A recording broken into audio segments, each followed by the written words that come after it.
Nancy Altobello from Ernst & Young is an extraordinary lady. She's been there, what, 37 years at the firm. Yeah. But more important than the history of her at the firm is her incredibly interesting programs and initiatives that she's leading today to really figure out how to advance 230-some thousand employees. You know, what would you do if you had to hire 60,000 excellent people every year? So the question relative to human capital today is one we're going to be diving into, right? Yeah. So first question, and in a world of disruption, and people can feel free, I think, if Jamie isn't around, I'm going to take my jacket off. But in a world of disruption, what are the biggest disruptions that you're finding that make it difficult to do the job of heading talent at an organization like E&Y? Is it the millennial turnover? Is it the complexity of the global travel? I mean, you're a global organization. You've got to manage through that. What are some of the bigger challenges that you're having? Boy, I actually think this is the best time we've ever had in terms of talent. So I think disruption is very positive for our business. What are the things that make it challenging? How our work is changing. So we are adding it. We have to be disruptive, or we are going to be incredibly disrupted. So we're adding in more robotics. We're adding in more data analytics, which means less. Different work is being done by our people. We have to hire different types of people. We used to exclusively go to the business schools, accounting majors, finance majors, lawyers, and now we are starting to go into the STEM fields, and we're not known there. And so, sports. I mean, I found it really interesting. And by the way, I apologize. After the amazing dinner last night, I had a karaoke accident. So that's what we're dealing with here this morning. So relative to the athlete story, I don't know if you want to tell a little bit about it, but for those who weren't there last night. Yeah, so you mentioned before that we need to hire a lot of people a year, 60,000 people worldwide, which is a lot, but I think these same issues apply whether you're hiring 5 or 10 or 100. We've been looking at different sources of people because we need different types of skills, and what we're finding is you can't hire for what people are going to do for the next 1 to 3 to 5 years, because whatever they're going to do, they're not trained for today. It's all going to change. So we've been looking for people that are smart, that have the right characteristics, that are adaptable, that are incredible team players, because the way we work is changing a lot. And so we're looking for different sources of talent. So about 5, 6 years ago, we got very involved in with our veterans in the U.S. And we signed the 100,000 Jobs mission. What we found were veterans are amazing employees. So that has been a terrific source, and we continue that.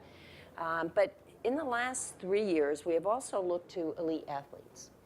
And we've done research. We have found that, particularly for women, 94% of C-suite women in the U.S. played some level of athletics. How much of that has to do with the experience that they might have had on teams, recognizing that work is done these days in such a team environment? I think it's a couple things. It's self-motivation, it's drive, it's resilience, it's being goal-focused, and it's knowing how to work on a team and being responsible to others, but also understanding what the mission is. What are we supposed to do? What's our end game? What's our objective? And not just worried about what am I going to do, but why and how, and thinking through that, the whole picture. You spearhead a lot of the diversity and inclusion work, and I know it's an issue that so many companies are still struggling with, surprisingly. What are some of the breakthroughs that you've had there, and maybe you've got some data that shows it? Real quick question, can I get my mic up a little bit, please? Just a little louder, thank you very much. Yeah. Are you gonna sing? You know, I'm not gonna sing, but Jamie will kill me if I have lost my voice by the time lunch rolls around and I can't introduce anybody, so it'll be fun. Okay, diversity, so breakthroughs. Nothing's easy. What we have found is that it's a lot of different activities. You have to start with tone at the top, because if you don't have the tone at the top saying, we can't possibly be a successful organization if any populations of the world are excluded, so you need to have that tone. You need to build diversity and inclusion into every process that you have, and you need to set goals, and you need to hold people accountable. I would imagine a firm like yours has done a really good job of making sure you have good representation by now. But what about the inclusion piece? How do you get the diversity to be unleashed and to have the full force of voice in a room Because I feel like that's the next hurdle. That's the next hurdle, yeah. And if people don't feel like their voice is heard, then they will just check out. So, we think teaming is just a thing that people do. And you think if you're nice people and you like each other that you team well, and that's actually not true. High-performing teaming is a science, and we've studied it, and we've built a model, and we've created a science around it, and we train to it so that people understand how you create a shared vision for the team, what the mix is on the team, and how you make sure everybody is heard, and then how you hold each other mutually accountable to the end result. And you build in things along the way, we call them moments that matter, where you stop and let everybody be heard. And what we find a lot. So literally in this, and is this the methodology of a high-performing team you're referring to? Yeah. So literally a leader in a team or an organization needs to be coached and trained to do, as a new competency in a sense, to pause and to listen and to engage. Yeah, and particularly in an organization like ours, which has always been an apprentice model. The oldest person knows the most, right? Yeah. Most experienced. Today, that doesn't, technology, we don't know what a 16-year-old, a 6-year-old knows. So the reverse mentoring, reverse listening, the youngest voices sometimes hear the most about what's going on in an organization. I would imagine you're probably dealing with how many of you are dealing with people that you're working with fully virtually, like all over the world, etc. I mean, how do you begin to deal with that? Because I feel like we haven't necessarily cracked the code of the same types of interaction, same effectiveness of interaction when you're not face to face, when you're not bumping up against them in the hallways. Well, the key, the top of the pyramid around teams is trust. Yeah. So how do you build trust when you don't see someone? Well, there's lots of ways you do it. You do it with FaceTime, you do it with phone calls, you do it by opening up personally, you be vulnerable. But I think the point is you probably, as a firm, given as sophisticated as you are, you probably have a pretty rigorous methodology to teach people that if you're virtual, you do X, Y, and Z. Yeah. Is that, and I think most of us sort of sloppily get into these things and do our best, but the idea of purposefulness around virtual organizations and teams. Now, you give us a lot of credit for stuff. We don't do everything right. We make a lot of mistakes, and then we learn from them, and that's how we learn. When teams fall apart, like, why did they fall apart? Because they didn't trust each other. Why didn't they trust each other? Because they didn't set up things in the beginning. And we all want to get going. You have to stop and say, let's stop, pause, do it right, and then get going. One of the big fans of this conference is the Cisco organization. And they funded some research a couple of years ago for our research institute. And we looked at what were some of the rules in an increasingly virtual world. And you spot on. Number one, turn on the video. It still matters to see somebody, to be able to interact and have risk-taking, et cetera. And another one was making sure that you're purposeful in building relationships, even because what happens in small talk of physical meetings, you walk in, you're waiting for everybody to get to the meeting. What'd you do this weekend? What'd you do last night? Yada, yada. And it's actually making you more effective to bond with the person and take risks. In a virtual world, you're waiting for the meeting, you're doing email, and you bound in. So some of those things, those purposeful things are really important. This is predominantly, a lot of people in this room are probably in finance, or financial, or investors, et cetera. The word human capital and the criticality of human capital in the workplace, my gut's telling me that it is the final frontier of opening up shareholder value, but it's still perceived as this art form, this murky thing, nice. this nice thing, exactly, this squishy stuff. Let's engineer the balance sheet. But where are we going? How rigorous are we going? And how do we really think it is? Are we going to get to the stage? Are we going to get to the stage where we really have human capital and there's rigor around it? I think we're getting very close to it. It used to be the nice thing, and I don't do nice, I do science. And I've not heard that. I've heard you're very nice. So. I can be nice, but that's not what I don't do nice. specialize That would be in. the quote. I think talent is really about understanding what you need for your human capital to make you a differentiated organization. So how do you have the best people doing the right thing, working together in the best way? And that just doesn't happen. It really has to be very purposeful.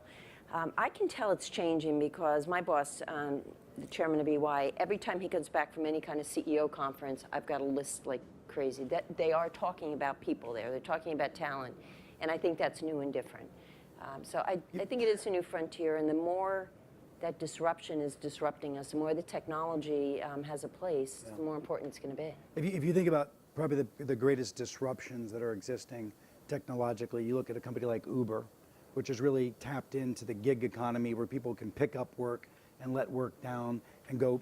Do you think that's going to start impacting EY, and how? I mean, if I really think about it, are you going to start buying, auditing by the hour as people want to pick it up and let it down? I mean, what's it going to look like as you really start to tap into the gig economy? Yeah, well, the gig economy it's here. And most studies say about 30% of all work around the world is done by contract employees. So we are very much looking at how we leverage that for a couple of reasons. One, not everybody wants to be full-time. Right. So we need to understand that. Either young people or people who don't need to, 55 and older who have decided to formally retire but want to stay in the marketplace. We need to draw on that. Scarce skills, we know what they are today. We don't know what they're going to be in 5 years, but we know they will be, and companies are going to have to leverage those scarce skills. So we all have to have a way to tap into that marketplace, and we do it in a big way. I don't even want to tell you the number we spend on contract employees, but it is staggering and will continue to grow. As a percentage? Just in terms of dollars, it is staggering. I'm sure you've got plenty of partners who at some point in their career boomeranged. They left the firm, they came back. And my suspicion is, probably like many professional services firms, you make room for that, you embrace that, etc. When will that become not just something you tolerate and think it's fine? When will that be something that you really just understand it's a way of life? That people will come and go from the firm 5 times over their career. And that's perfectly great. If it's a great employee, when have you started thinking about that? Well, our chairman joined us 4 times. That's great. Yeah, so that kind of sets a tone. And one could say, wow, he left you 3 times. But it's become more and more common, and what we do find is you need the different experience. I would imagine it would make a better professional. Absolutely. You do the same thing for 30 years, Right. You're probably not cutting edge. So if you're not changing jobs either within EY, you better be changing jobs and coming in and out to stay fresh and current. I want to shift to the conversation of millennials. They're going to be making up such a significant portion of the workforce, and it's always fun. It's always fun to talk about millennials because everybody gets aghast at all the statistics. But before we go there, I want to start making sure we open up to dialogue in the room. Any questions before we jump into the millennial conversation? Any thoughts, questions? No? Yes, sir. So you talked a lot about hiring and how you hire teams. Can you talk about how they do their work and how that's changing the office environment, anything like that? Yeah, the workplace is changing a lot, from where we work to how we communicate with each other. And you've got to be really purposeful of maintaining the connection and maintaining the communication and making sure that your culture stays with the culture that you want to have for an organization. We have very few clients where we do work in one location. Everybody's a multinational, everyone's got issues around the world, so by definition, we're doing work all around the world. By definition, we're bringing people in from different specialties, so there isn't one person who can sit on an engagement the whole time and do everything. We have to bring in specialists. So that's why we created this high-performing team methodology, so that we really had a way to work them in, have it be efficient, and make sure everybody understands the full picture. The worst thing you can do is plug and play and not explain the whole picture, because then you really lose the accountability and the whole team feeling. How are you thinking about real estate? Does it still make sense, given so many of your employees out are on the field, maybe working in and out of homes? Does real estate still serve the same cultural foundation that it used to, or are you thinking about it totally differently? Yeah, we need real estate. We've got 250,000 people, so they need a place to be. But the amount of space per person has been coming down steadily over the last 30 years. And the workspace needs to be different. It needs to be a place where people can convene. But the days of having a big office, when I got promoted to partner, you got to select, do you want a couch or do you want a conference table? Right now we have 100 square foot offices, and that's fine. It's a place to just drop in. So the space is more be together when that works, have privacy when that works. Nobody owns any space. There's not a bureaucracy. There's not a hierarchy, and the places to convene. Yeah. You know, I was talking to, I was with 30 heads of HR yesterday. I mentioned I'd invite you to the dinner. Unfortunately, you couldn't make it. But they were talking about some pretty innovative ideas, like partnering across companies. So let's say 3 companies might actually begin to partner for talent. And it would become perfectly appropriate for an employee to go from company X to company Y, keep their same benefits, have everything the same, knowing that they could actually start looking for jobs outside of the confines of just one business. I mean, what an interesting breakthrough idea. I mean, we're really on the edge of a lot of breakthroughs, and I'm assuming how are you keeping ahead of these things without being tethered by, well, of course we need our own offices and our own, You know, you just have to read, and talk. So I spend about a third of my time externally talking and meeting with people and just getting different ideas. You know, we're a regulated business, so we've got the added challenges of independence, so we always have to have that overlay kind of weight on us and think even more creatively. Yeah. But you know what, we're doing a lot of alliances. So we're not a tech company, but we need a lot of technology. So we go out and we do alliances, and that brings the talent and lets us work. Yeah. How about over here? There was another question. Yeah. You talked about diversity and inclusion. Is there any, one or two things you would say you should really focus on to accelerate diversity and inclusion? Yeah, you know, a couple things that, one is you don't want to have the haves and have-nots. So we have gone away from only focus on gender, and we've said all differences matter. And that really helps a lot because everybody can find themselves. So whether it's you're in a different business line, or you came as an experienced person, or you came from this college or that college, or you're a woman or you're a man, or your religion is different, your country of birth is different, it takes away a lot of the threat. The second thing we've done is we've set all our goals around supply. So rather than saying you must promote 50% women, we say at this level, the promotable level, you have 36% women, so we would expect your promotions to be 36%, because then it becomes, you know, why not? It's very rational. Again, it takes away the threat. Once you take away the threat, you will find people are more open, because everyone wants to do good things. It's just you don't want to have to do it when you feel under duress. One of the conversations we were having over the last couple of days with this group of HR folks was what are the shifts we're going to begin to see around organization design and org structure. I mean, you've traditionally got the hierarchy of a manager and employee, right? But the problem is, you know, an employee may have responsibility for a workflow, but that workflow, of the 6 to 8 people that are critical to the workflow, only 2 of them are on their, quote, team, right? And then they go into another workflow that they're running or managing, and again, maybe 2 of them are on their team, 6 are from other divisions, functions, et cetera. And yet, if you ask that person, how's your team doing?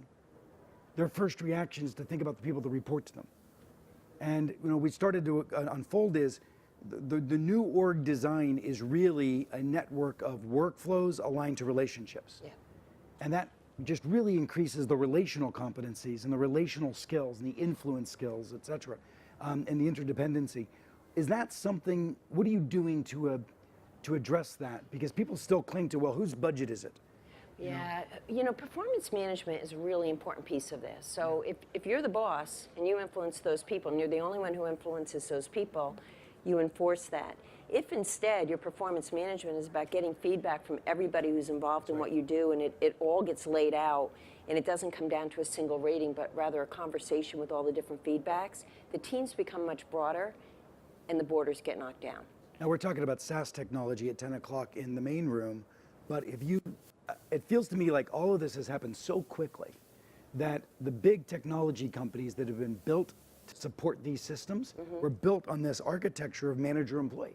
Yeah. And the idea of the fluidity of multiple feedbacks and having that being disaggregated from performance reviews or separate from performance management conversations. What are you seeing out there that's working, and how do you? Yeah, because the structures still are hierarchical. Yeah, but we're finding ways to configure. So we're actually changing everything that we're doing now, and we're just implementing a new system, and we have found a way to configure working with our software supplier, and it's workable. And they're getting this, and they're continuing to add changes and make updates so that it is more representative of the manager to employee. That relationship, it's outdated. How can a manager even know what's going on with an employee's work and competencies when they're on 6 different workflows By and the they're out way, in the field? managers don't like not owning people. Yeah. So that's a huge change management that you really need to work through. You're not less important because you don't own people. You just have a different role. You turn into a coach versus a boss. I was going to say that was one of the greatest questions that came up, which is what are the shifts in leadership competencies in this new world of work? Yeah. And again, it just boiled down to the relational ones. It's the role of a leader is an influencer, not a manager. Yeah. And particularly with the turnover rates, and this is a good segue into millennials. So 50% of millennials start looking for a new job within 3 months. All right? Now, we can laugh at that, and we do, right? But this is what portion of your workforce? 75% of our workforce are millennials. All right? So I love good them. luck, right? I love them. Well, so what is it? So what do we do to address that? I think most of us are realizing we don't fight it. We actually let that be the hurdle we've got to meet, right? But tell maybe a little bit of comments around what you think. Well, I think the most important thing, there's 2 overarching things that people care about. One, what am I doing, and does it have meaning? And number 2, who am I doing it for, and do I feel proud of that relationship? So if somebody is with an organization that they are aligned with their purpose, aligned with their values, and they're proud of them, they're proud to be part of that, that is battle number 1. If you don't have that, that's a big problem. Number 2, what work are you doing? And that's where the why comes in. All right, this is the work I'm doing. It might be a pretty boring task, but it is part of something. It matters, and my view matters, and people ask me, and I get access to, they don't want to work through a chain. So if you're the big boss and something will impact you, they expect you to talk to them. And that will make all the difference in the world. Then you get into the flexibility and career and learning opportunities and experiences. Those things are important, but those other 2 things are, they're table stakes. I mean, I think we found that all the stuff the millennials are asking for is stuff any of us wanted. We just gave up on a long time ago. And weren't smart enough they're just coming with power to demand it, Yeah. right? Yeah. Well, I was going to say I don't envy your job, but I do, because what an extraordinary opportunity you have to shape, both an organization, its talent in such a shifting dynamic, and it seems like they've got an extraordinary person doing it. Nancy, you. thanks for your time sharing with us today. Thank you. Thank you.